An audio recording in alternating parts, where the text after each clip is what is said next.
At sa ating mainit na tanong kay Katrina, feel free not to answer kung hindi ka comfortable. Ikaw ba, Katrina, nagsisi ka na ba ever na ikaw ay buong buo na nagtiwala sa isang tao only to find out later on na winasak yung tiwala na yon?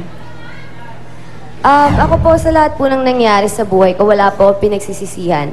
Kasi kung hindi ko naman po na-experience din yung mga hindi po ako magiging kung sino po ako ngayon. So, lahat po tayo natututo tayo based on our experience. So, diba, kung nasaktan ka man, okay lang yon. Kasi talagang, dapat kang masaktan para matuto ka. Diba? Lahat tayo kasi nadadapa, ang mahalaga, bumangon ka uli. Opo, yun lang po. Gusto ko yun, Mama. Gusto ko yung sinabi. Sabi nga, di ba, all that do not kill you will only make you stronger. Oo. Leo! Mama, kasama ko dito si Leo. Nagmahal siya ng babae, 101%, tapos na-chismis may iba yung babae. Naghiwalay sila. Tapos wala siyang kasintahan ngayon. Pero, sa kanyang sarili sabi niya, pag nagmahal siya ulit, hindi na 101%. 100% na lang. Bakit?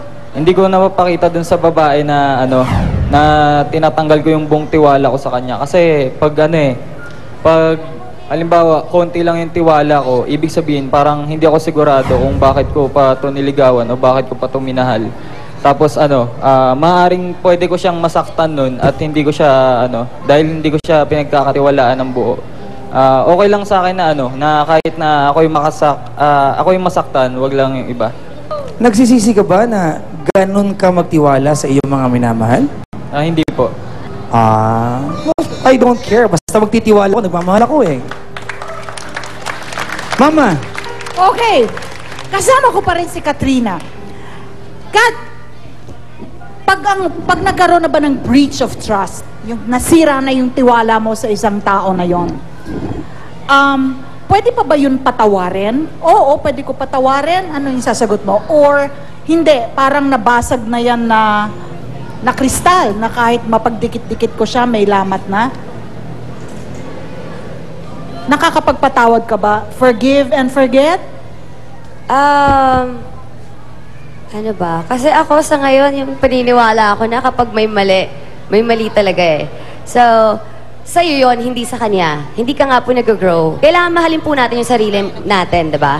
Yun yung sinasabing love yourself first, diba? Yun pala yun. So, yun, parang sinasabi ng tao, love yourself first. Parang, nung ako sa lahat ng nangyari sa akin, nung parang lumiwanag ko, ay, ganun pala talaga yun. Yung pala talaga yung ibig sabihin ng mahalin mo yung sarili mo. Diba? Malalim pala siya. Hindi lang pala siya magpaganda ka, maganyan. Mahalin mo yung sarili mo, hayaan na ginaganyan ka, diba? So, mahal mo na ba ang sarili mo? Mahal ko na po ang sarili ko. At handa ka na bang umibig at magbigay muli ng tiwala ng 100%? Parang hindi naman po natin masasabi kung kailan po natin mararamdaman, kung kailan tayo magmamahal, diba? Basta sa ngayon, ako, sabi ko nga, hanggat hindi pa tayo, wala naman, di ba yung iba maghahanap ng love life, wala akong boyfriend, maghahanap, hindi po natin kailangan hanapin. Ihahatid dyan sa ating kusa kung time na natin. At di na tayo masasaktan nun, di ba?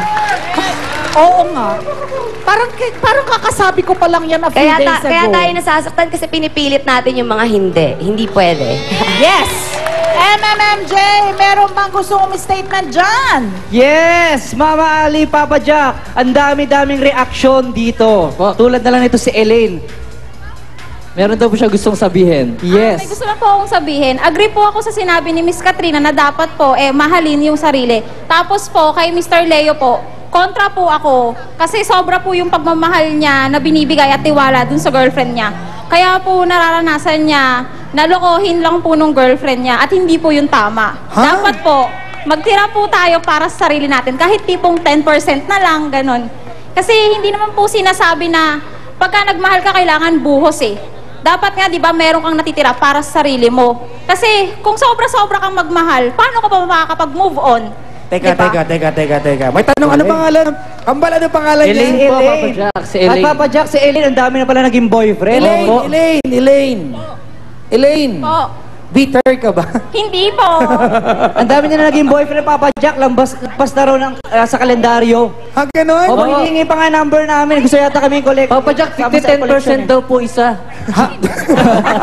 Hindi kasi, di ba? Ganito, sabi niya kasi mali daw yon. So, kasalanan ba ni Leo na nagmahal siya? Tayo ka, Leo.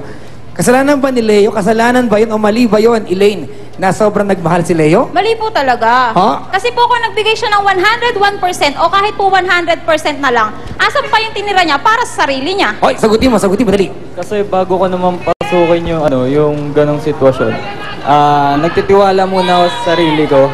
Kung kakayanin ko talaga yung yung maaaring maging resulta na mali o maganda, at least kahit papano, na pakita ko dun sa tao yung buong buo. At saka minsan lang mabuhay, isang beses lang mabuhay.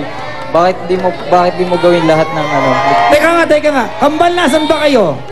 Nasan sila? Malayo po, Papa Jack. Meron ba yung boyfriend ngayon? Meron ba yan? Kasi di ba opposite attracts, di ba? Baka bagay kayo. Yung nga po eh. OMG. Alam mo, Papa Jack, pwede bang ikaw na lang boyfriend ko? Yun naman. Nako, Papa Jack, isasama ka sa collection niya. Ano ako, figurine? Pwede, joke. Kanya-kanya talagang posisyon ng tao, no? Yung kanya-kanyang point of view when it comes to pagbibigay ng tiwala. Diba? So, maraming salamat, Elaine. Thank you din po. Thank you, Papa Jack, Mama Ali. Thank you. Back to the box. Maraming salamat, MMMJ. Meron lang tayong tanong kay Kat dito. Doon sa mga, Katrina, sa mga minahal mo na before. Meron ba, if ever, na gusto mong balikan? Sagutin mo ako sa pagbabalik po ng Starbucks dito sa Saligan!